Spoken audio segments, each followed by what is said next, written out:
Hi friends, welcome back to my channel. ನಾನಿವತ್ತು gulab jam recipe ಜೊತೆ ಬಂದಿದ್ದೀನಿ. ಯಾವ ಥರ ಮಾಡೋದು ಅಂತ ನೋಡೋಣ ಬನ್ನಿ. ನಾನಿಲ್ಲಿ MTR ಗುಲಾಬ್ ಜಾಮೂನ್ ಪಾಕೆಟನ್ನು ತೊಗೊಂಡಿದ್ದೀನಿ. ಎಲ್ಲ ಶಾಪಲ್ಲೂ ಸಿಗುತ್ತೆ, ನೀವು ತಗೊಂಡು ಒಮ್ಮೆ ಮಾಡಿ, ಚೆನ್ನಾಗಿರುತ್ತೆ.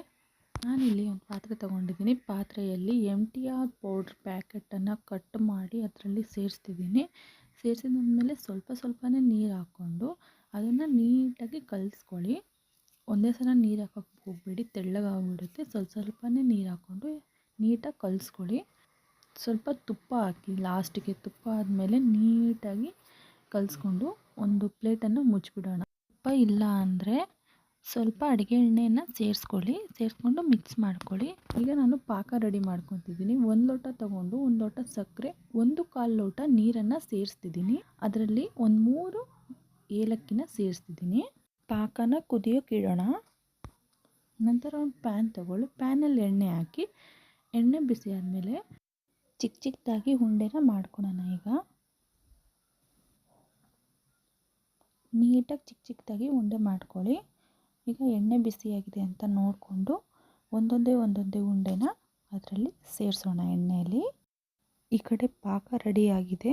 ನಾನು ಇಲ್ಲಿ ಸೋಸ್ಕೊತಿದ್ದೀನಿ ಪಾಕನ. ಅದರಲ್ಲಿ ಏನಾದರೂ ಗಲೀಜಿದ್ರೆ ಹೋಗುತ್ತೆ ಸಕ್ಕರೆಯಲ್ಲಿ. ಈಗ ಜಾಮೂನ್ ಬೆಂದಿದೆ. ಈಗ ಪ್ಲೇಟಲ್ಲಿ ಸರ್ವ್ ಮಾಡ್ಕೊಳ್ಳೋಣ. ಸರ್ವ್ ಮಾಡಿಕೊಂಡು ಒಂದು 2 ನಿಮಿಷ ಬಿಟ್ಟು ಪಾಕದಲ್ಲಿ ಸೇರಿಸೋಣ. ಎಣ್ಣೆಯಿಂದ ತೆಗೆದ ತಕ್ಷಣ ಪಾಕದಲ್ಲಿ ಹಾಕಬೇಡಿ. ಸ್ವಲ್ಪ ಒಂದು 2 ನಿಮಿಷ ಬಿಟ್ಟು ನಂತರ ಹಾಕಿ. ತುಂಬ ಸೂಪರಾಗಿ ಬರುತ್ತೆ. ಎಣ್ಣೆಯಿಂದ ತೆಗೆದ ತಕ್ಷಣ ಡೈರೆಕ್ಟಾಗಿ ಪಾಕದಲ್ಲಿ ಹಾಕಿದರೆ ಜಾಮೂನ್ ಒಡ್ಕೊಳುತ್ತೆ. ಅದಕ್ಕೆ ಒಂದು 2 ನಿಮಿಷ ಬಿಟ್ಟು ಹಾಕಿದರೆ ಜಾಮೂನ್ ರೌಂಡಾಗಿ ಇರುತ್ತೆ, ಒಡೆಯೋಲ್ಲ. ಮನೆಯಲ್ಲಿ ಯಾರಾದರೂ ಫ್ರೆಂಡ್ಸು ಗೆಸ್ಟ್ ಬಂದಾಗ ಮತ್ತು ಯಾರಾದರೂ ಫೆಸ್ಟಿವಲ್ ಬರ್ತಡೇ ಇದ್ದಾಗ ಮನೇಲಿ ಟ್ರೈ ಮಾಡಿ, ತುಂಬ ಸೂಪರಾಗಿ ಬರುತ್ತೆ. ಈಗ ಫೈನಲ್ಲಾಗಿ MTR ಗುಲಾಬ್ ಜಾಮೂನ್ ರೆಡಿಯಾಗಿದೆ. ನೀವೊಂದು ಸಲ ಮನೇಲಿ ಟ್ರೈ ಮಾಡಿ, ಸೂಪರಾಗಿರುತ್ತೆ. ವಿಡಿಯೋ ಇಷ್ಟ ಆದರೆ ಲೈಕ್ ಮಾಡಿ, ಕಮೆಂಟ್ ಮಾಡಿ. ಮತ್ತೊಂದು ರೆಸಿಪಿ ಜೊತೆ ಮತ್ತೆ ಸಿಗೋಣ. Thank you for watching.